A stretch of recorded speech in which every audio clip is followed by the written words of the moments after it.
Welcome back, ladies and gentlemen. This is Just the Worst Movie Review Podcast, episode number 13, to be perfectly precise. And as usual, I'm your host, Billy Donnelly, who you can find at joeblow.com. This is Infamous, as well as right here at Just the Worst Podcast. And this, I guess, is our Christmas episode. Christmas Day, a pretty big release day as far as movies are concerned.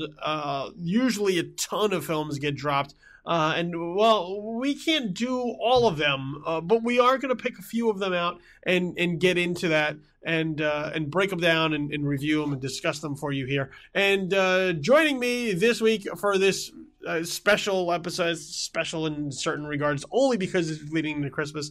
Otherwise, it's kind of like any other episode. But joining us here this week, a returning champion.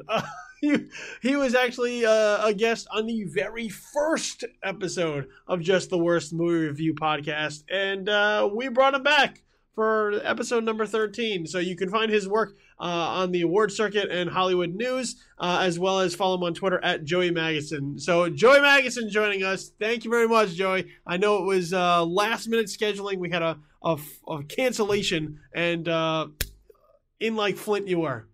By the grace of Krampus. A Festivus for the rest of us too. So thanks once again for joining us and taking part of this. And like I said, Christmas Day is one of the most hectic and crazy days that Hollywood likes to drop as far as the year is concerned. And I think it's further complicated this year because Star Wars: The Force Awakens is dominating multiplexes and theaters everywhere. So it's going to be like the Hunger Games out there right now for any of these other films fighting for screen time to try and make a dent in the landscape. So we're going to break down three films, and the three films on the docket this week are Quentin Tarantino's The Hateful Eight, David O. Russell's Joy, as well as Concussion, which will deal with sort of the NFL and some of the issues that they're experiencing across football. So we'll start in the way that I always would like to with the latest from Quentin Tarantino. This is the 8th Quentin Tarantino film, The Hateful Eight, featuring an ensemble cast with Samuel L. Jackson, Kurt Russell, Jennifer Jason Leigh, Walton Goggins, Damian Bashir, Tim Roth, Michael Madsen, Bruce Dern. When you get a Tarantino film, you know that you're getting a pretty solid ensemble cast. And here, this film tells the story of kind of this little stopover in the mountains, and a bounty hunter trying to bring his bounty to justice so he can collect. And a blizzard takes hold, and 8 strangers are forced into sort of this stopover, waiting for the blizzard to pass. And of course, in typical and classic Tarantino fashion, the movie essentially serves as one giant Mexican standoff where you have to figure who is aligned with who can trust who, and kind of see how the results shake out from there. The thing with The Hateful Eight is that this is Tarantino's homage to 70mm, releasing it on Christmas Day in roadshow format, in 70mm in a handful of theaters, a few handful of theaters, before it then goes wide as the new year changes. So The Hateful Eight, once again, Tarantino's 8th film. Where does this stack up for you, I guess, as far as Tarantino films are concerned? Well, I guess it depends on if we consider Kill Bill 1 or 2 films. He considers it 1, so I think it's listed as the 8th film. So I have it about number 4. So I have Pulp Fiction number 1, I have Inglourious Basterds number 2, and I have Kill Bill number 3. So it's right there in the middle, but that's still pretty good. Well, yeah, for it to be like somebody's 4th best, this would be a film that would easily stand atop someone's filmography if they had the shot to make this. Yeah, I mean, I've never disliked a Tarantino movie.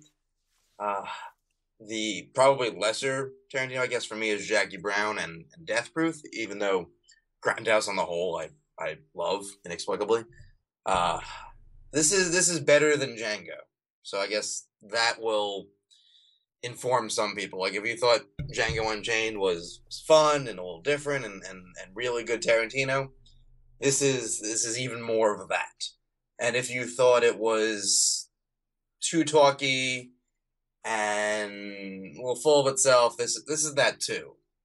But I think the style of it is a lot more successful. It's not as Django was a lot of sort of movies jammed into one, and it managed to work. This is very much one singular thing, especially if you can see it in the roadshow version, and you're lucky enough to see it in 70mm, and you have the overture and the intermission and some of these vista shots you don't get otherwise. It's definitely shooting for something very old fashioned, but done with his sort of very, very unique and bloody and profane version. Yeah, look, I'm a Tarantino guy. I love all Tarantino. To me, there's really not a weak film in the bunch. Even Death Proof, which people I think unfairly knock to a certain extent. I've since gone back and watched Death Proof within the last year because I had forgotten it, and with all the slams that the film sort of gets, I was curious to revisit it and see how it played, and I find myself really getting into it upon second viewing. Now, look, when you watch Grindhouse as a whole, I think it's clearly different as intended to be from Planet Terror, and I think Planet Terror fits more of the mold of what people imagine a Grindhouse film to be, whereas Death Proof, it is a slow build. There's a lot of talking, a lot of conversation before you sort of get into the build and the finale and the car stunts. But I found Death Proof to be a really solid and fun watch. And I've never sat down and watched a Tarantino film and not enjoyed it, like not gotten something out of it and be like, man, that was something unique. That was something different. That was something special. I love Jackie Brown, Pulp Fiction I love. When you look at the films, for me, it's sort of hard to rank them, because I think they're all in like a close bunch, and I think it goes based on the day and like how you're feeling that day. Like any of those films are capable of winning the race any particular day based on how you're feeling. Today you're like, I think Reservoir Dogs is his best film. Tomorrow it might be Inglourious Basterds. The next day it might be Pulp Fiction. So I think he's such a special filmmaker in that respect that all his films are always quality. For me, with the Hateful Eight, I really enjoyed it. I thought I thought it started to tail off a little bit as it gets more ridiculous, which is the funny part, because the thing about the Tarantino films typically are once they start getting truly wild, that's where sort of the fun factor kicks in. But I thought, especially watching the 70mm roadshow version, the first half, it's a little bit more than half, I think. It's such a careful, delicate, slow build. In much in the same way as Death Proof would be. This very slow, careful build. And you get your quintessential Tarantino elements from that. You get interesting characters. You get these unique and just engaging conversations that are happening between these characters that keep drawing you in. Even though it feels like nothing is happening at times, just watching them interact, like something is happening nonstop there. And I just thought, kind of after the intermission, as they started building, and really everything just kind of unfolds. And then that was actually some of the weaker stuff in the film when it gets a little bit more violent than perhaps I was expecting, even though I don't know why I would expect that from a Tarantino film. But I thought the character stuff was really solid. I thought the slow build was amongst his best. Once again, kind of neck and neck with everything else. But in the end, like, The Hateful Eight for me was still a really good watch.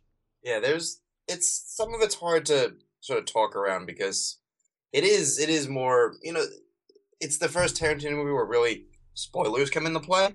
Yeah. Like his movies, like we've said, go on these ridiculous twists and turns. I mean, Glorious Bastards kills Hitler. And that wasn't a spoiler. That was really sort of out there early on. Like, I'm revising history. This is not nonfiction in any way. But this one sort of has a plot turn that others don't. But it's interesting. And I sort of was putting these pieces together, and I was at the press conference in New York, and he talked about this sort of desire to just see how much he could do and how tense he could make something. So he talks about like, oh, these classic, Hitchcock scenes or whichever classic film, there's 5-10 minute scenes that are building to either an act of violence or a set piece or something. And he said, like, well, like an elastic band, can I pull it and make it 20 minutes long? And if it doesn't break, that should be better, right? So maybe 30. But so Death Proof has sort of the long opening sequence build up to the first kill. And Inglourious Bastards has the basement sequence with Michael Fassbender and Daniel Bruhl, if I'm getting the names right. I hope I am. It's early. And Django has the dinner sequence, which is almost the whole act itself. And in a lot of ways, The Hateful Eight, the first 90 minutes of the movie is a build-up of, can we stretch out tension? These people are going to brutalize each other at some point. It's a Tarantino movie. You have to expect it. How long can I make you wait for the first real act of violence? And he teases it out. Well, let's be real. Kurt Russell beats the crap out of Jennifer Jason Leigh during the course of the movie. But the actual sort of thing you're waiting for doesn't happen until well into the second half of the movie after the intermission. Yeah, you're constantly waiting for the other shoe to drop. And he is kind of a master at building these tense moments, even going back to the opening of Inglourious Bastards. The scene with everyone under the basement, and that's your introduction to Christoph Waltz, where he's sitting and having this conversation, and that something is going to happen here. Like you're waiting for it, and yeah, he will build it, and he will make it very tense, and he will make it not uncomfortable, but very much edge of your seat, sort of like, well, what's going to happen? And with The Hateful Eight, that's what he does. He does it for the first few chapters. The story is set up across the course of 6 chapters. And with each new chapter, giving you a little bit more information as far as who these characters are and their sense of place within Minnie's haberdashery, which is sort of the set piece of where everything takes place. And yeah, as you're watching all of this build, like this is great character moments, and Tarantino has never been at a lack of good characters. All of his characters are pretty fleshed out. You get a pretty good sense of who they are, and he allows them to have these moments that allow them to stand out, that don't let them just kind of be wallpaper. Everyone has something to them that allows them to be to matter, to be important in the construction of the universe that he has. So whether it's Samuel L. Jackson or it's Kurt Russell or it's Damian Bashir, who seems like a smaller piece but is actually pretty important. I think that's the strength of his films. I think that's the strength of The Hateful Eight, is kind of allowing all of these pieces to all come together to make this beautiful painting. But for me, it was, I think if that was the one knock that I had on this film, is that once that other shoe sort of drops, I think it gets almost more ridiculous than you're used to from him. Like he can push the boundaries of sort of suspension of disbelief because it sort of works within the context of the world that he constructs. I thought this was the first time I started to feel that it was getting away from him a little bit. Maybe just he was trying to push it too far, but once the violence starts to really kick in, it just felt a little bit off than it usually would in a Tarantino film. Yeah, I can see that.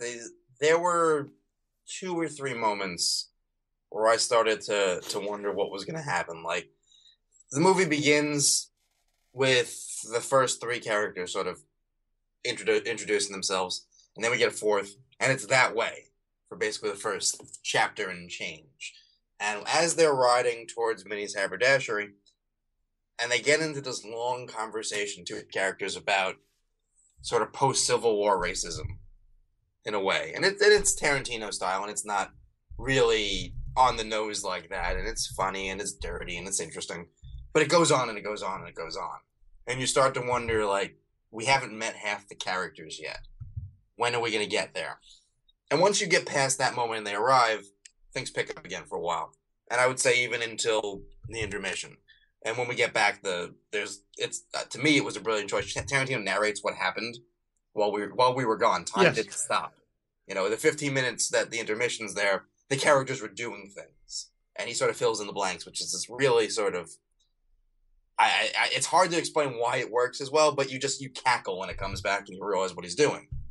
And then once we realize it's going to turn into sort of his take on an Agatha Christie whodunit, there's a couple of moments where you're just waiting for something to happen. And there's so many sort of strange things that he does. I mean, for a lot of the movie, there's 9 characters in the movie called The Hateful Eight. There's a 9th character who's not, even like you said, even the minor characters, I mean, Bashir, even the 9th character, which is James Parks, he's there, and he's doing plenty, and he's, I would say, even one of the more essential characters in terms of how the plot moves. And I mean, there's so many technical things to admire. The score is phenomenal. The cinematography is phenomenal. The way the characters interact with the space. There's always stuff going on in the background. Characters are always moving. It's not the type of movie where there was, extras and stand-ins. And, when someone's not there, you don't need to be on set. There's always, in the background, if you see Bruce Dern in the chair, he's always in the chair. If you see Walton Goggins or Samuel L. Jackson in the background, or John Ruth, the hangman, Kurt Russell, they're always there and doing something. And it becomes even more important when you realize that one of them is a killer. I mean, they're all awful people, but one of them is beginning to take out the other people in the room through the odd sort of classic use of poison, which is just sort of silly. But at the same time, because Tarantino is making a movie with a poison beverage, there's something about it where you go for it. But it is definitely a test of patience. Like, if you are expecting a shoot 'em up, you will get minutes of that. But you will get literally hours of people talking to each other to figure out sort of their weaknesses. And there is sort of, if you're suffering, there's a scene between Samuel L. Jackson and Bruce Dern that will definitely snap you back. But once we get past that, it definitely becomes a different movie. Yeah, you know what? And you bring up that conversation too between Samuel L. Jackson and Bruce Dern, and even that I remember in the moment feeling like it felt very much out of place with sort of everything else that had been constructed. Like, all of a sudden the tone really veers off from sort of where we were. And not that it's off-putting, but it is for me, it did take me a couple moments to be like, okay, this is where we're going. Yeah. All right. He's revealing sort of almost every character isn't who they say they are. 1 or 2 are, and I guess for fear of spoilers, we won't say who's who. But Samuel L. Jackson is sort of the first character to sort of turn the knob a little bit. You've established him as this one character, and while not becoming a whole new character, he's the first one to reveal, like, I've got another layer you don't realize. And in this one, it happens to be that he's gonna just verbally torture Bruce Dern Yeah. in this phenomenal scene where they're both amazing. I mean, this is Samuel L. Jackson is having the time of his life in this movie, and Bruce Dern, I think, is sort of the underrated like supporting MVP of the film because he is sort of grounded in this way that a lot of the other characters aren't. And there's more humanity in his role, which is sort of at its description one of the least likable you could have. And he makes it this very sort of complicated, very very sort of someone tackling a Tarantino part and being given just enough room to do something memorable. I may be the only one who's in love with that part, but I'm a big fan of that role, even though it's probably the fourth or fifth best in the movie. It's the one that I think no one talks about that I like best. Like I'm not. Well, it's the least showy, you know, and as a result, there's not as much attention called to it as there would say, you know, Samuel L. Jackson, who is very much out there, you know, loud, outspoken, very much larger than life, and Bruce Dern kind of just doesn't really seep into the background, but it's a much more understated role because of the fact that he's just kind of this quiet old man, you know, for reasons that you'll learn. Exactly. But a lot more important than you realize. Yeah, and look here's the thing that I think Tarantino always does well, and I think is really on display here is he'll take characters that you can absolutely loathe, and from one moment to the next, but he makes them so interesting that you can't help yourself from watching them. You know, there are plenty of other characters that would exist like this that you would just be absolutely turned off on. And look, in a Tarantino movie is not for everyone. There are some people who they don't like these corners of the world. They don't like these types of characters, and they're not going to want to see a film like this. But for people who like those characters that are just, they're built, their foundation is just shades of gray, and they're interesting, watching them just operate and converse and how they interact with each other. That, I think, is one of the strengths of a Tarantino script all the time, and I think he manages to do it here once again. And the other thing that I think that he does really well is, like, let's remember, this isn't a film that moves all over the place. This is a film that's just centrally located. Everything takes place within the confines of this one cabin, and to keep everyone in motion and doing things and interacting and not just like sitting off on the side, even though they may be off screen, you know that they're still doing something. They're still active within the world turning here. I think that's another element that he's really strong at here, which is making this film move all the time, even at 3+ hours.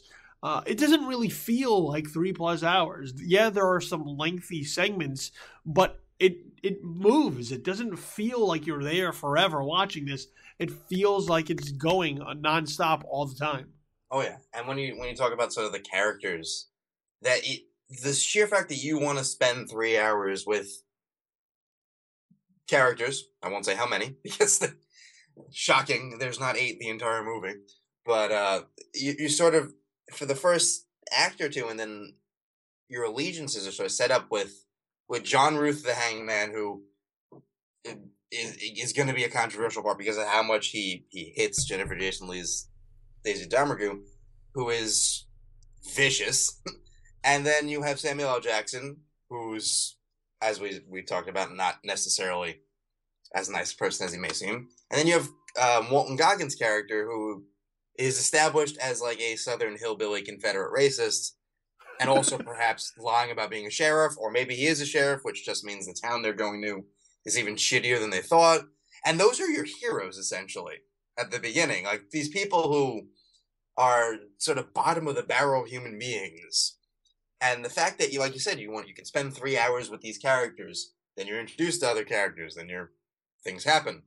But it is, and it's a combination of the cinematography.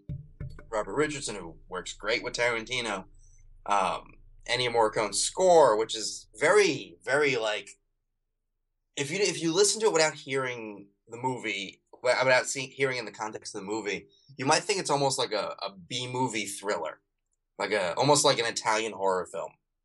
it's so sort of not what you'd expect, but it works so well, especially as he's sort of turning the screws and raising the tension. The score and the way it's shot and the acting, every moment where you're waiting for something to happen, you expect the next second to just be a hail of gunfire. Yeah, and it's not. It just sits. It just sits and you wait for more. Like here's where I can give so much credit to the Hateful Eight. And this is kind of, I guess, not adveres into too much spoiler territory, but it's something that to make you aware of something that otherwise you may not be aware of. When the film opens, okay, and you're watching the opening credits, there's a name that will pop up in the opening credits that you will say to yourself, "Huh, I didn't know they were in this movie." Unless you were paying attention. Yeah, unless you were paying attention. I did not know that they were in this movie. And then you will forget again that they are in this movie until they show up in the movie. That's how solid the rest of the film is. And they show up with a bang. Yeah, is that even though you are now aware of someone being in the film that's pretty recognizable, you forget all about their potential presence until it actually happens. That's how engaging the rest of the film is. That, to me, is the highest mark I could give to this film, is that it made me forget something that was blatantly so obvious because I was so in tune with everything else that was going on that even in that moment, it just slipped right out of my head and I forgot. I wasn't even paying attention to it anymore because I was paying attention to everything else he was doing. It's a major part, too. It's almost like you didn't know that Leonardo DiCaprio was in Django Unchained. And you get there and you're introduced and you go, wait. Leo's in this movie? Or, maybe he's, or almost on the fact, like, a little bit of clever editing. And you change up the way the movie sort of unspools. Like, not knowing Brad Pitt was in Inglourious Bastards. Just like, there's a name, there's a part, and when it arrives, you almost want a minute. You wish that was when the intermission was. They go, whoa. What was I missing? Because that's the moment where you realize that, how can we say this without getting too spoilery? I mean, it's the moment you realize, like, this is a much different movie than I realized I was watching. The space, you have to reinterpret the space. You have to reinterpret who's who. Who's, like, at that point, it's already become a X number of characters have died, and the remaining characters are split into sort of groups, with, suspicious of each other for different reasons, and one group is a lot more active in sort of investigating what's going on than the other. But once this extra character shows up in the way that they do, things all sort of turn. And also, the thing that they do upon entrance, you would think would indicate we're in the last 5 minutes. And not only do we have like an hour left, it's not just, there's a flashback. It's legally spoiler, but we won't say what happens. But the movie doubles back to fill in the blanks, which wasn't my favorite thing in the world, because it's a good 20 minutes, and you could have done it for like 5. But I think, and maybe this is me being an elitist asshole, but a lot of idiot people at the movies are gonna love it. Just because, I didn't get come on, fill in every blank. It's definitely him, I think, wondering if he went too far and doubling back and really having a scene that explains every damn thing in the movie. But then it's not the last scene in the movie. It's the equivalent of, and this could be a weird example, but go with me for a minute. Like, have you seen the Saw franchise? Yes. All of them? More than I would like to admit to, probably. They were a guilty pleasure for me for a while, even though they're not. Outside of the first one and maybe the 6th one, they're not very good. Imagine, it's like Saw 4 or 5, where it's just, there's so many, like, weird, like, twists that make no sense but have to be there to make anything else make sense. And they all would wrap up with, like, that reveal, like 30 seconds of, I'm going to explain everything that happened in this movie to you. But imagine if in that movie there was another 20 minutes to go. You're like, wait, what? And that's sort of what he's attempting and more or less succeeds with. I mean, and granted, it does wind up with another large talky sequence to wrap up the movie. But the sheer sort of I'm gonna have fun and kind of screw you if you don't go along with it is really hard not to admire. Like no one else would be allowed to make this movie. Because at its core, it's a 3-hour filmed play. Yeah. With, yeah, like, it very much is.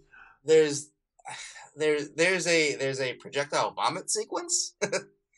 there's heads no longer attached to bodies in one form or another. It is such a niche sounding film. But at the same time, when you say Quentin Tarantino directed it, you go, oh, wait, never mind. It's going to make $100 million. Yeah, it makes sense. You're like, oh, this fits within him. If I told you Ridley Scott made this, you'd be like, oh. You're like, no, I don't know.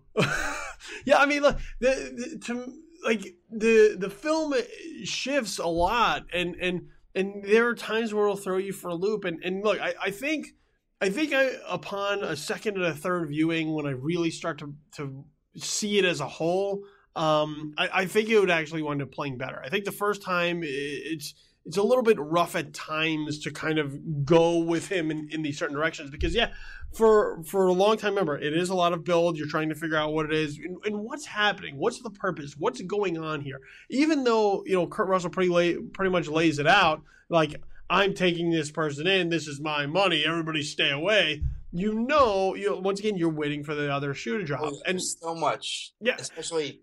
How many times Samuel L. Jackson explains to you, I'm now a bounty hunter and dead or alive, dead's easier, pays the same, I like it. Yeah. John Ruth always takes you alive because his name's the Hangman. And when John Ruth hangs you, when John Ruth catches you, you're going to hang. Like he says it so many times that something has to happen. Yeah, they set up that and then, as you start to see an increase in the body count, then it starts to shift into this kind of whodunit. It's very much a murder mystery in a lot of ways because now it's, well, who is the killer? Who is somebody different than who they say they are? And he does the most Tarantino thing ever, which is, so it's poison. And he even explains to you in sort of the setup that, and it shows you that someone with black gloves engaged in the poisoning of something. And so you spend the next couple minutes looking at everyone, like, I'm going to figure this out. Everyone's wearing the same black gloves. It's him just fucking with you at that point. Yeah. Like, here's your hint. Oh, wait, never mind. And then, one of the people who is involved in the poison is not who you'd expect. And there's this sort of delay in whether it's going to happen or not. And when it does the way it does, it's going to be that audience moment where you go, wait, what? Whoa. We're going to go down this route? And then you're waiting. Because it's not an immediate thing. So it's another... Every big moment in this film comes before a period of waiting and is followed by a period of waiting. It's such a... Experimental is the wrong word, but that's the one that keeps coming to mind. That it's just how... It really is like how much can we test the limits of someone's patience while still having them have a good time? Yeah, it is because there's so much waiting. But even then, the waiting is interesting. Like that to me is it makes the waiting not feel like waiting because there's stuff that's going on. You brought up the flashback sequence earlier and sort of that chapter. And I think that was really kind of my sticking point was because, we have so much build and then you sort of move into this murder mystery. And then he really just snatches you sort of out of that murder mystery idea of really trying to examine and figure out who they say they're not. And then he throws you into the flashback.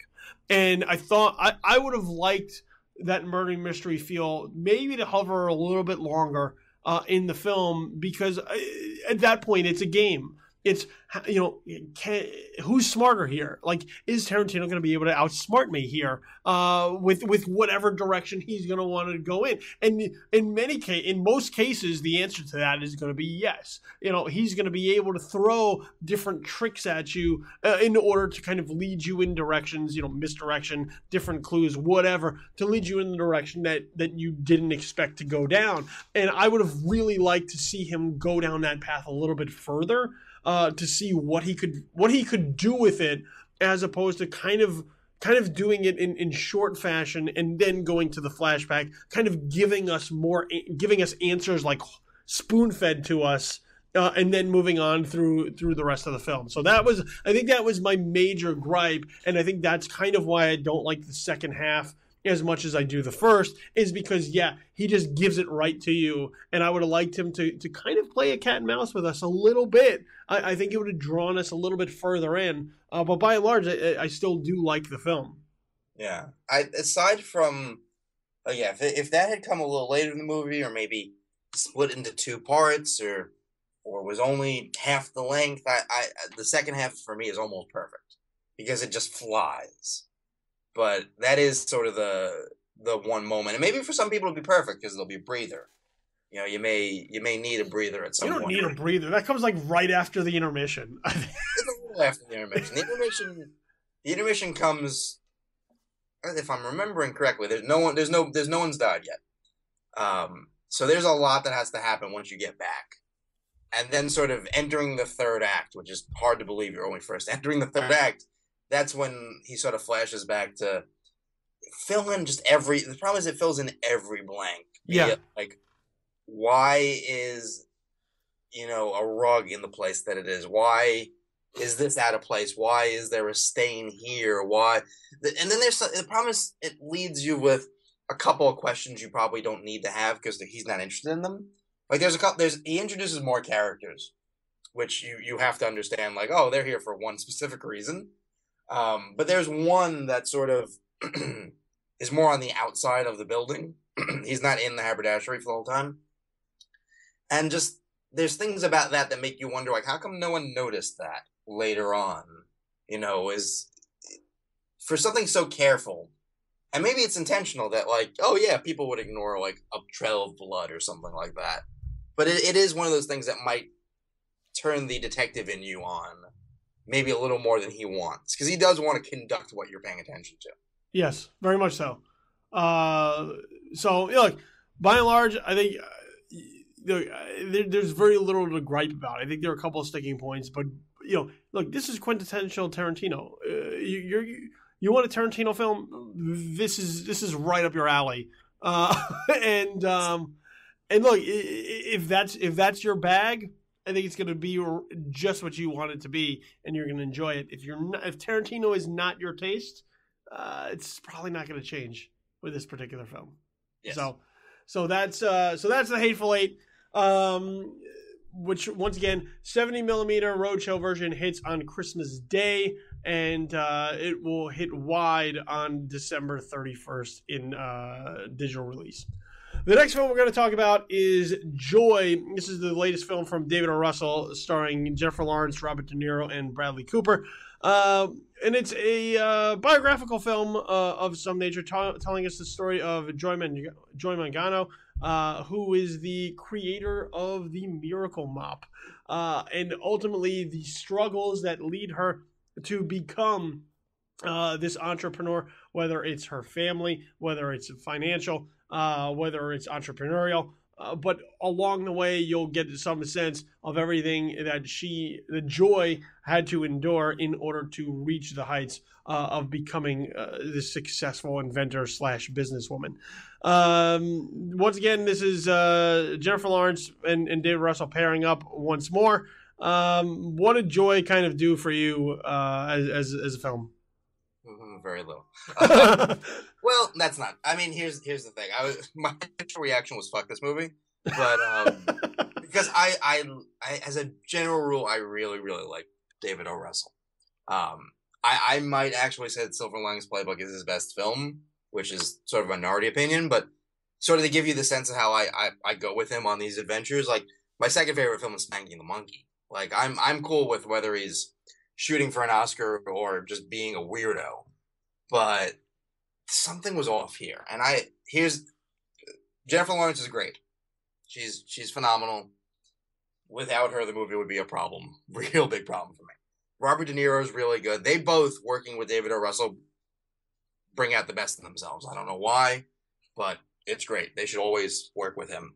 Bradley Cooper has a much smaller part than normal. He's good. He's sort of not as important. Like, that character is, you pay more attention to because it's Bradley Cooper. But here's the thing. Like, my initial response when I got out of it was, I completely understand why there's 4 editors credited on this movie. And I also really know that that's not a good thing. Like, the movie's a mess. I don't know what other cuts he had going on, but in the way that, like, The Fighter and American Hustle, they're sort of, The Fighter, American Hustle, and Flirting with Disaster are sort of the ones that this is tied strongest into. The way that those sort of succeeded with chaos and, family squabbling and large sort of groups of characters talking over each other, none of that works here. Like, the reason The Fighter worked was Marky Mark was fine to good in the movie, but all the side characters were so much more interesting. Whether it's Amy Adams as the girlfriend, or Melissa Leo as the mother, or Christian Bale as the brother, the world he was in was so interesting to you that him being a boxer was sort of almost secondary. And with American Hustle, everyone was such a good character, and the world was so sort of interesting that you were, at least for me, I was down the entire time, and the con itself was sort of secondary. Here, there's nothing to these characters, really. They have more or less one note. Robert De Niro is sort of the old-fashioned father who doesn't believe in his kid, but sort of loves her and sort of has this nicer side to him. But there's not a whole lot there besides it's fun to listen to De Niro be a loudmouth. And Jennifer Lawrence has more layers to her part, but there's a lot of just, I'm going to succeed, but first I have to fail a lot, and everyone's going to tell me I can't do it, but there wouldn't be a movie if I just stopped. And the side characters themselves, they all exist to sort of bug the shit out of Joy. And by virtue, they kind of bug the shit out of you. Yeah, you see, here's the thing for me, and some of it works in contradiction with itself. So it's going to be sort of a complicated explanation on this film.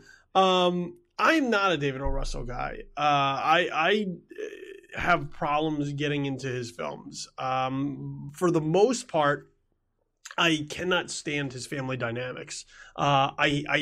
I hate his characters, and not even to the point where, like, I just don't like them and I find them interesting. I just can't stand to be around them. So when I watch his films, typically, like, I just, you know how you're in this situation where you have these characters and you just don't like them, and you're like, well, if I wouldn't spend any time with them in real life, why would I care to spend any time with them for 2 hours that I'm paying in a movie? That's typically how I approach a David O. Russell film, or not how I approach a David O. Russell film, but how a David O. Russell film winds up playing for me is that when I sit and I watch these characters, I cannot stand them. I'm like, I can't wait to get the fuck as far away from them as I possibly can. And it's the way with The Fighter. It's the way with Silver Linings Playbook. Like, it's the way that his films have continued to kind of progress. Even American Hustle last. And I do not like any of them. Here in Joy, I once again do not like any of them, but the odd part is that he gives me one little ray of sunshine, which is Jennifer Lawrence's Joy. Yeah. So while I have all of these other people who are just miserable human beings, like, they're all fucking assholes. Like, from top to bottom, you look at them and you're like, that's an asshole. Oh, her father's an asshole, her sister's an asshole, her father's girlfriend's an asshole, her mother's an asshole. They're all horrible people. Oh, yeah. The girlfriend even... Yeah, an asshole. She sets up as like, oh, this might be like a nice new person in the family. No, awful. Just as bad, but as funny. This is terrible. Like, the grandmother is the other sort of nice character, but and oddly she narrates even after she dies, which is a strange choice. But she's more or less useless. Yeah, she's not really a part of, she literally just stands there she hangs around to tell you how special her granddaughter is. Oh yeah, That's there's about nothing. If you erased her, you would lose nothing. No, you would lose nothing. Other than you'd be like, who the hell is narrating this movie? Yeah, you could really lose. That's the problem is you could probably lose any character not named Joy in this movie, and still make it work. Yeah, there'd be just another asshole to fill in for the other asshole. Correct husband who, like, when they're married is an asshole, but when they're divorced isn't. You know, like, he doesn't do a whole lot besides agree with her sometimes. You know, she's got 2 kids. 90% of the time, you will only see one of them. Yeah, he has her back to a certain extent, like in the most convenient moments. He's the only person that seems to be like, nah, I think you can do this. But once again, like, going back to it, like, once again, I can't stand his characters, but Joy becomes something. She's the sign of hope. Hey, somebody might be able to escape this horrid set of family. And as a result, that was the one thing that I was drawn to. I think this is much lighter than his other films, that I think sometimes take themselves too seriously. And for me, I think that was at least something that I took out. Like, for somebody who's not a David O. Russell film, I actually like this film better than the others. And I think that's, and which is weird because the people who are David O. Russell films seem to not like this film. And I'm the flip side of that. But once again, here's where the complication comes in, is that as much as I like Joy and as much as I like Jennifer Lawrence in this role, I think she's terribly miscast in it as well. I have real difficulty buying her as this struggling divorced mother of 2 who can't build any sort of success even with this horrible family dynamic. She just doesn't seem she just seems ill-equipped to kind of fill the dramatic and the emotional necessity for that particular role. So as much as I like her and her as this character within the kind of this world that he's created, I think that Lawrence is wrong for this role. Which, once again, that feeds into my complication with this film, is that the one thing that I like about the film and I think helps make the film work, I also think is incredibly wrong for this film. I see that's one of the few things that I don't have a problem with, and to a broader extent, rarely have a problem with. But I sort of held back in the times, like,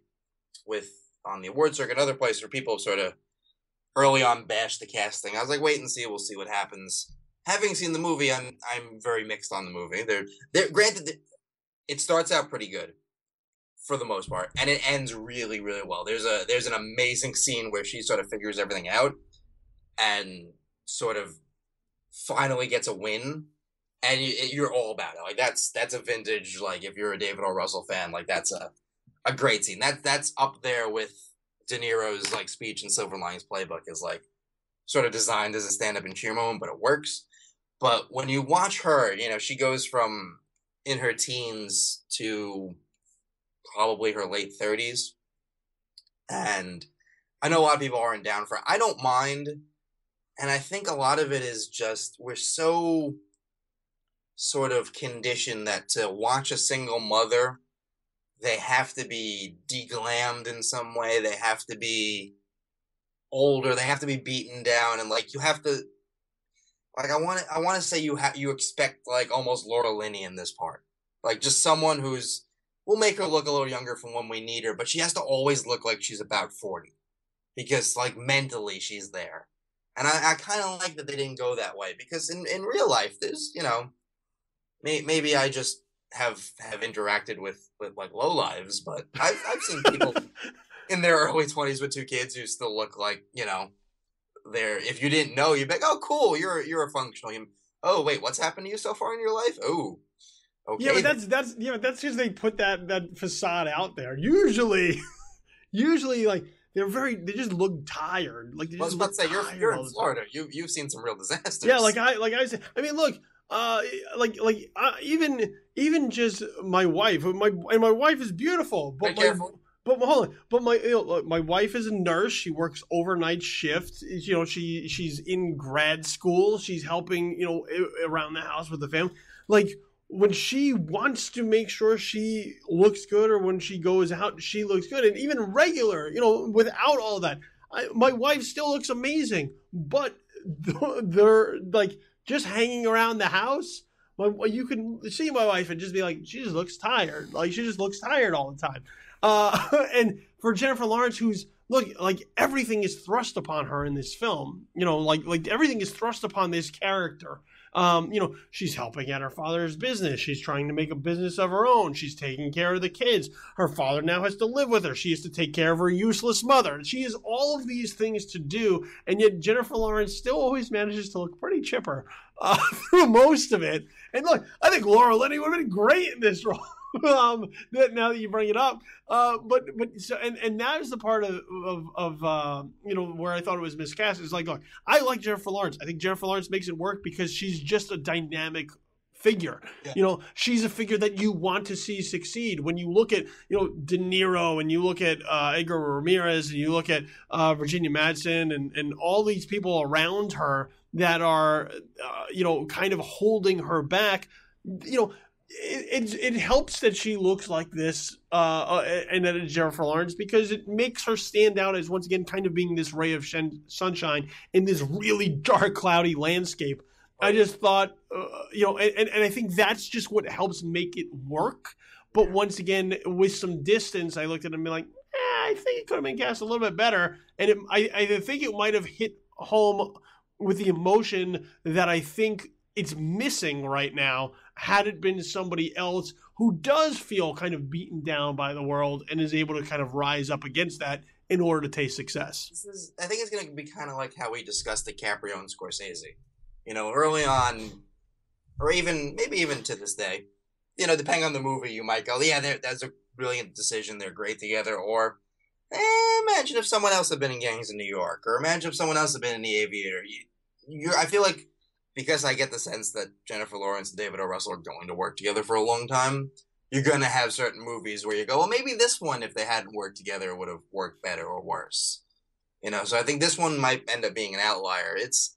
The thing is, like, with a lot of his movies, he sort of coaches his cast to get the lines out as fast as possible, more like life, like talk over each other, talk too fast, sort of, just make it messy. And Bradley Cooper can do that with him. Robert De Niro has proven he can do that with him. Jennifer Lawrence certainly can. But when she's the one who really slows down at all in the movie, and that's, I think, when she shines best. There's a couple of times where sort of everything is sort of nuts around her, and she slows down and gets very serious, talks very slowly, and really sort of focuses the movie. Like, I feel like it needed more of that. There's like two sequences where that happens. There's one where she needs a favor from her father and sort of explains everything that she's done for him, and you need to do this for me. And that really works. There's actually three, because there's also like her sister kind of screws up at one time, and she sort of, in the way like a mafia movie would have you explain to someone, you've done something wrong, where she says, never speak on behalf of me. Yeah. This again, where if she killed her sister in that scene, you wouldn't have doubted it.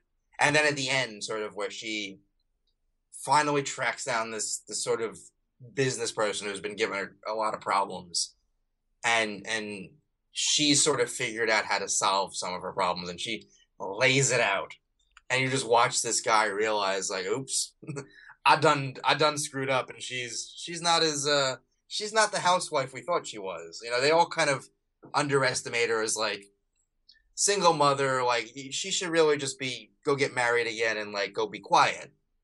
And she finally gets this win, and is so sort of finally sure of herself. Like, obviously she's sure of herself the entire movie because she's failed so many times and keeps going.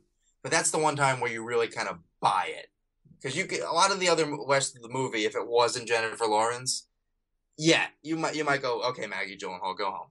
Like, the movie should just end now. Yeah, I can see that. I can absolutely see that. So as far as Joy is concerned, I liked it better than I think most. I wouldn't say don't see it. Like, especially if you like Jennifer Lawrence, if you like David O. Russell movies, like if this seems like something interesting, give it a chance. It's a fucking mess, But you know what? Messy's not always bad. No, it's not. This is like on the 4-star scale. This is like the quintessential 2.5-star movie. Yeah, I mean, I think you'll walk out like you'll feel good. I think you feel like it's one of those movies that you walk out and you go, I feel good. I feel all right. That doesn't necessarily make it a good film. It just means it hit the right spots for you.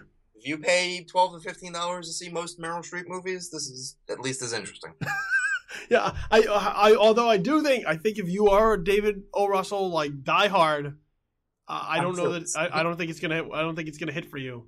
I think I'm kind of your barometer. I'm not a David O. Russell fan, and I like this movie. So I have even seen Accidental Love, the one he took his name off of. So I think that's kind of where Joy stands. Well, no. Accidental Love is the worst movie of the year. it's side note, anyone who wants to sort of understand what an assembly cut is, watch Accidental Love, because that's a movie that whatever first takes they had, they pieced together and put out in theaters. Like, there's literally actors not looking the right way. There's scenes where the color changes from scene to scene. Like, it's not really a David O. Russell movie. You can't really factor it in with his filmography, but as just the example of like what an editor does, what a director does, like what post-production actually does to a movie, take a look at that movie and then feel free to email me your hatred for having to spend money on it. All right. Last film that we're going to talk about is Concussion.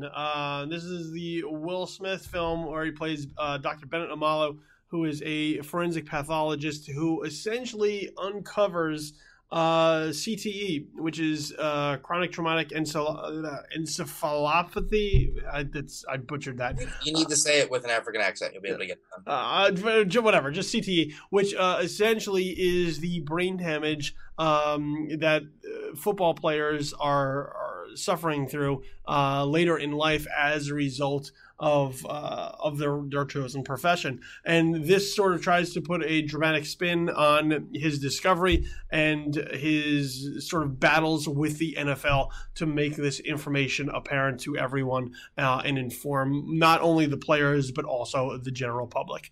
Peter Landesman directs this as well as wrote it, which is based off of I believe the GQ article Game Brain by GM Mary Laskus and Will Smith, Alec Baldwin, Paul Reiser, Luke Wilson, Albert Brooks fill in the cast. Concussion, how did this one hit you? No pun intended. Yes, I don't think I like Peter Landsman movies. He made Parkland, which is atrocious, and this is better. Granted, I if I had to go thumbs up, thumbs down, I go thumbs up. But aside from the acting, so much of it is by the book, by the numbers sort of filmmaking. It's a more expensive version as sort of the, like, if you go to Sundance and you see that sort of average Sundance movie that you know is never going to really go anywhere. Now put that with like a $30-40 million budget, like that kind of like bland filmmaking biopic style. Like there's nothing in the script that really drives you home. The direction is very pedestrian. Like, it's with a better script, there's nothing wrong with Peter Landsman's filmmaking. And if he was writing a script for like a very visual director to take a shot at, nothing wrong with what he does. But the stuff that he does is so workmanlike that you need the dynamic Will Smith in this movie. The movie works because Will Smith is a force of nature, even though his charm and personality is really toned down here. It works because Albert Brooks is sort of the closest thing to comic relief you'll get, and just sort of the only person who kind of acknowledges how ridiculous a lot of the events is. And then there's, you didn't mention, but David Morse, who's only in 2 or 3 scenes as Mike Webster, and he is phenomenal. Like, he really does something the movie never really succeeds at, which is to show you what CTE does to a person. Yeah. Not so much that that your brain is screwed up and you most likely will commit suicide, but that you just sort of die inside. And there's this one quick sequence, because he's shown in these little short bursts, where he finds the former Pittsburgh Steelers team doctor, which is Alec Baldwin in the movie, And you get the sense he's done this before. Like he'll get to a point where he needs help, and he'll find him. Something in his brain tells him like you trust him, and they'll give him a sedative or some medicine or something. But he's asking for help, and he's saying, "I'm dying in here and in here." And he points to his head, and then he points to his chest, and that's like the only scene where I really felt the power of what's going on. Other than that, you just get a very sort of Will Smith give me an Oscar performance, which is good, but there's a lot of just waiting to get to the next point because we need to get to the next point to get to the next point to end the movie. And it's fascinating because I went to an event for this film actually, and Will Smith, as you know, charming as you think he is in real life, in reality, double it. Like the man works a room like he should be president. And even Peter Landsman has a great personality. These people can make these dynamic things, and it doesn't really show up in the movie, but the cast sort of saves the day. This is like I'm not really showing that I like the movie because it's a very weak endorsement, but it's that sort of movie. Like Will Smith is the reason to see it in David Morse. Yeah, I think the film is just kind of okay. You know, I don't think it does. I think it's very methodical in that, you know, it's working on like, well, this to this to this, point A to point B to point C to point D, and it doesn't necessarily get into the emotion of it. I think where the film works is the science. I think it's fascinating to learn things that you may not have known before, and it's enlightening in that way. And, you know, I think you walk away from the film sad and angry, but I don't know that it's necessarily the film that does it. It's the film presenting the information. I just don't know that the film does enough with the information to make it as impactful as it should. It's the inverse of Spotlight. Yeah, and it sort of also reminds me of almost like it's almost like The Big Short too, where I walked out of The Big Short unsure of how I felt about The Big Short as a film. I just know that I walked out of that film feeling pissed off and angry because of the information that it was giving to me. But that doesn't necessarily mean that that's a credit to the film. And well, I think we're both examples I think are interesting. Yeah, because with Spotlight, everyone is sort of aware to some one degree or another of the story. That's sort of without question. But the way it's presented is so sort of seamlessly, perfectly crafted that you get sucked in and you're rooting for them, sort of. But you really just are fascinated to see how it all happened and how this information got to the public. So the movie takes information you're already aware of and gives you the film about it, and film with a capital F, and you're enthralled. And The Big Short, to one degree or another, again, you're aware of this information, but not the details. Like, you know, the average person will go, yeah, something bad happened, and then banks failed. And beyond that, you know, you change the conversation to like soup or something. I don't know, you know, but The Big Short does a really good job of figuring out different delivery systems of giving you information. And then you're right, by the end of it, showing you so much detail about what happened and institutional failure and like compromised morals from people you like and people you don't like. And then the sort of pointlessness of standing up to what was going to happen. Like about halfway through The Big Short, you realize no matter what, this is going to happen. The people who sort of think like maybe we can prevent it, as well as the people who think maybe we can profit over it, all come to sort of the same realization, like, the country is really screwed. What are we going to do, like, us as human beings, not necessarily we as, like, the country. And when you leave The Big Short, you leave angry, and you leave, like, wanting to discuss the topic. And I think the filmmaking is very stylized. It's very, like, how many different ways can I get you to pay attention to really dry material?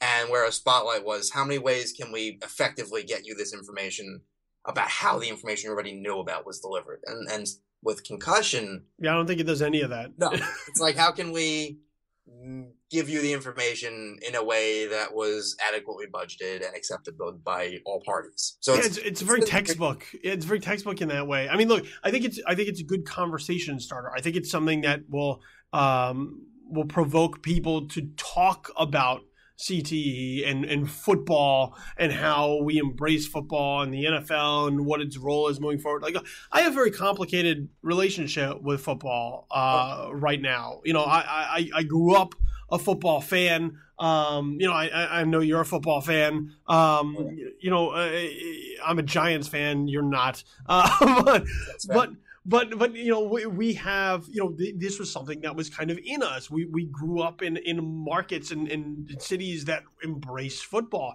and and I think as I've become more aware of the head injuries and the damage that these guys are suffering through, it has become much more difficult for me to watch it. I watch it because I kind of always have watched it. I'm still a fan of the team and the players. But the second something happens, the second some guys laid out on the field, I immediately snap back into this where I'm now concerned for their well-being. Not that I wasn't before, but now it's to a different level of like, I'm watching these guys literally kill themselves for my entertainment, and it becomes really difficult now for me to watch. And I think that's one of the benefits of Concussion is that it brings some of this information to the forefront because Will Smith is attached to it, because it's a major motion picture. People may pay more attention to it as opposed to if it's just the segment 6 on ESPN or this thing buried in the sports section or on ESPN.com where people aren't really noticing because they just want to cover their eyes and their ears and pay no attention, pretend like this isn't happening. I think that's one of the benefits of a film like this happening. I don't know that it's a good film at all. I think it is bland. It doesn't really do as much with the material as I would have liked. It kind of plays up these dramatic moments that aren't there in order to have the film do something. But once again, I think the information, like if you're going to watch it and there's any benefit you're going to get out of it, I think it's so that you know what's going on with football and the NFL and these head injuries. I think that's the only reason I would promote watching a film like this. I don't think you're going to get anything out of it cinematically or as a story, but informationally, if you want to pay $12 to kind of get filled in for 2 hours on what football is doing to people's brains, then I think that's the worthy notion of this film. Oh yeah, it's thoroughly acceptable. And I think the more you think about it, the harder it is to sort of stay with the recommendation because there's a horrible subplot involving Gugu Mbatha-Raw, who's a great actress, but like her entire character is there to essentially be pimped out by a church to him, and it just really doesn't sit well. It's really weird. Yeah, and then once they sort of like, you accept as like that probably happened because it's just weird enough that it has to have. All she does is every once in a while do like, you can do it. I'm gonna go stand in the corner again. I believe in you. Yep. And then there's nothing. And then like once you get to like, I mean, granted they make the NFL slightly cartoonishly evil in a sense, but like it's fine. There's nothing wrong with that. Like you kind of want that at that point. You need them to not just be sort of. In real life, they were a little bit more shrug their shoulders and like buried it, as opposed to like the movie heavily implies that like they had people call and like threaten to rape her. Like it's really they're like following her and that they're vindictive in a way that like they're like almost like they're the mafia, like they're gonna like evil corporation type of a dramatic choice and okay, but and then the movie tries to end on this very very melancholic note of like, well, there's two things. Well, one, there's a thing straight out of Moneyball where he's offered a better job, and in the credits you go, he stayed with his last job. Oh, yeah, he's sticking to his principles. Which is fine. Like, even though that in this case, like, not to digress that much, but in Moneyball, you understood why he didn't do it. Like, the whole point of doing things the way I do them is that I do them on a smaller budget. Like, to go and be given unlimited funds to do it would defeat the purpose of doing it. If I give Scott Hatterberg $100 million instead of $1 million, I'm disproving my own thesis. Like, there's no reason to do what I'm doing that way.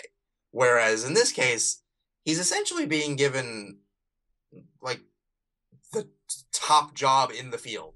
Like, he's a pathologist, and he's being given basically the national job, like to be in charge of that for America, and like to work internationally and like represent the country. And the movie sets him up as so often as this immigrant who loves America, and like the highest ideal you can have is to be an American citizen.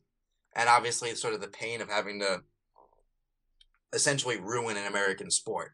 but he's so obsessed with like being represented as a good American. Like he buys the car his boss drives because he wants to impress his boss, and at the same time he wants to fit in. You know, he has a TV and he never used it only because in America you have a TV. Yeah. Like that's a line in the movie. And then he doesn't take the job. And I'm sure in real life there was a reason, one reason or another, but in the movie it just seems like, oh, we need him to like reject success in some way so it can be not about him in any way. And then the movie ends with him driving to like home and he stops at a football field and watches them play football and sort of realizes that football's not going to stop. Yeah. And it could be a really powerful ending, but the movie doesn't earn it. No, I don't think it does. I don't think it earns a lot. Like I said, I think its strength isn't just presenting the information. I think there's a great scene where he gets an audience with doctors who are above him, where he explains to them in very clear cut manner how the human brain operates when it's having such contact as in football, and how we're the only animals in the animal kingdom that act in this way, and as a result of the damage. And I think it's a really eye-opening moment. I just think that the rest of the film doesn't do enough with it. Or the fruit in the jar, when he explains to Gugu Mbatha-Raw, who essentially, I believe, becomes his wife. I don't remember if we see them get married or not, but they start a relationship, even though, again, the priest gives him to him sort of with the assumption that you'll be safe, and then he probably has sex with her, I guess. But it's okay, because he's a good person. It's one of those. But he puts like an orange in a jar. Yeah, he's just shaking it. And he puts a little bit of water in it. It's like a mason jar, and says like, mason jar is the skull. And we have a little bit of fluid. You know, the brain isn't attached to anything except like the stem. And he starts like shaking and slamming it. So the fruit is hitting the sides of the wall. And eventually it's just mush. And he's explaining like that's what happens every time you get one of these hits in football. You know, it's essentially like being in a car accident every time 200-300-pound guys hit each other. And that stuff is really effective. And again, like Will Smith delivering the information is really effective. This is really him disappearing into a character. Same thing with David Morse. To a lesser extent, Albert Brooks. He's kind of playing himself. But there's something just so good about that. Mm-hmm. But everything else is sort of very by the book, very standard, very like designed for a family to go see and no one to really hate it. But also like, I don't know that anyone's going to love it. And also just, I feel like it's going to get buried financially. Like this, like it's coming out around the same time as the Hateful Eight, which is a lot of things, but not boring. Star Wars, which the whole world is watching 1 million times. Joy, which is, like I said, a mess, but again, not really boring. You know, that's going to appeal to a segment. Like I don't really have that problem anymore. I see all the movies and sort of, I don't really participate in the Christmas rush anymore, which is kind of sad. But a couple years ago, I had a girlfriend. I would go on vacation with her and her family. They had like a Christmas movie tradition. And it was always really interesting for me to sort of hear like what the compromise pick was going to be. You know, I'd probably seen everything, or like everything except the one I knew they wanted to see that time, like Les Mis that year or something like that. But like to hear like, oh, her brother wanted to see Django Unchained, or like, oh, maybe we want to go see Lincoln or Zero Dark 30. Like, you know, that year, especially all those movies I listed, you know, they appeal to a different audience. But with the exception of Les Mis, which is terrible, they're all excellent films. You know, this year you've got Star Wars, you've got Joy, you've got The Hateful Eight. Concussion just sort of feels out of place. Like, is that really like a Christmas release? Like, and then you've got like Daddy's Home and Point Break and The Revenant expanding and The Big Short expanding and 45 Years opening and limited. Like, there's so many other things. You know, I believe like even come like the 31st. Anomalisa, like there's so many other things to see. Yeah, I think it's just going to get lost. Yeah, which to me is a shame, because I think if there's one benefit, it's the conversation and the information and learning about CTA and how football is a part of it. And I think that is what you need to get done. That's where you need to figure out how to break through. And I think people should watch this film for that very reason. I don't think you're going to get much out of it as far as an entertaining sense, but I think informationally that's where my recommendation for Concussion sits. Oh yeah, like I'm recommending it, but at the same time, I fully realize it's really sort of designed to be watched at home. Yeah. You know, like Joy, if you go see it, go see it. You're not going to miss out on anything. Same thing if you watch it at home. Like Concussion, I recommend, but at the same time would feel bad if I knew too many people went and paid for it. I don't know if I feel bad. Well, I mean, screw them. It's their money, not mine. Yeah. If they walk out slightly more educated than they were walking in, I can take comfort in that at home. Yeah, no, if that's what you use to learn, that's great. Yeah. And if you see it and you like it, I'm sure people will love it. It's certainly like not a critically bashed film. I feel like a lot of the reviews are very similar to this, of like, the movie's fine.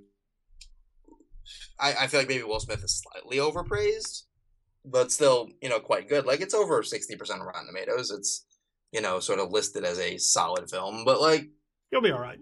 All right. I mean, at the same time, if you were to probably go and read that GQ article, you'd probably get the same information. Yeah. Either way, just go out and get the information. That's all I'm saying. Get the information. I think it's important, and I think it's a worthwhile discussion for us to be having as we move forward as far as football and its role in America. So just to recap, Hateful Eight, both of us pretty high on that one. So if you're a Tarantino fan, absolutely make sure you go check it out. If you can see it in 70 millimeter roadshow version, by all means, go ahead and do that. Joy, a little bit mixed. I think I'm a little bit higher on this one as a non-David O. Russell fan. And Joey thought it was just fine.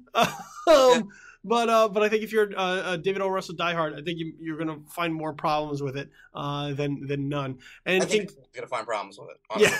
Yeah, and Concussion, both of us are a little bit down on it. High on the information, though. So if you're going to see it, it's for the informational purposes. As far as the film, kind of lacking. And Will Smith has certainly done, I think, better work. But I think Concussion, as less of a film as it is, I think it's still an important film to kind of see, to get that information. So that's where my recommendation will come from that. And Joey, once again, kind of just, it's all right. So before I let you go, man, let everybody know where it is they can find you on the interwebs. At the awards circuit, that is the main website that I write for. Hollywood News is the other one that I write for, very Oscar-centric. If that's your bag, that's where you'll find me. I've in the past written it for a showing. I've been all around. At Joey Magidson on Twitter, just my name spelled. I'm there on Facebook. Same thing with the Instagram. Everything except like Pornhub. You'll find me everywhere. Like, I'm not hard to find, and I'm fairly consistent in my social mediaing, even if a lot of it is just my dog doing weird shit, because that's 2015 for you. Well, and make sure you follow all our social media pages, the official Just the Worst Podcast Twitter handle at JTW Podcast, as well as on Facebook, facebook.com/Just the Worst Podcast. Find me on Twitter at Infamous Kid, and on Facebook, facebook.com/Billy the Kid. All the podcasts you can find on SoundCloud, soundcloud.com. Just search for Just the Worst Podcast, and everything that we do will come up.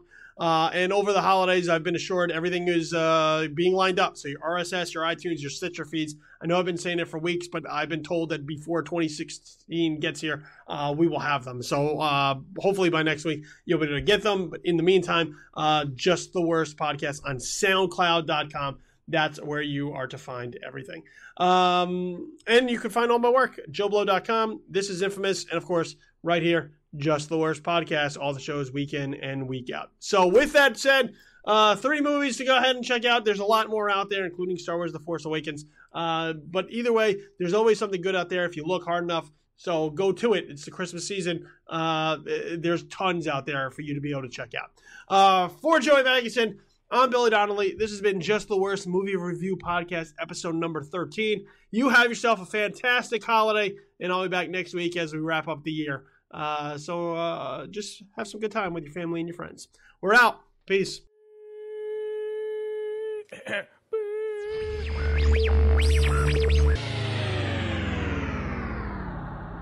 Just the Worst Movie Review Podcast, episode number 13, has been a presentation of Just the Worst Podcast Media.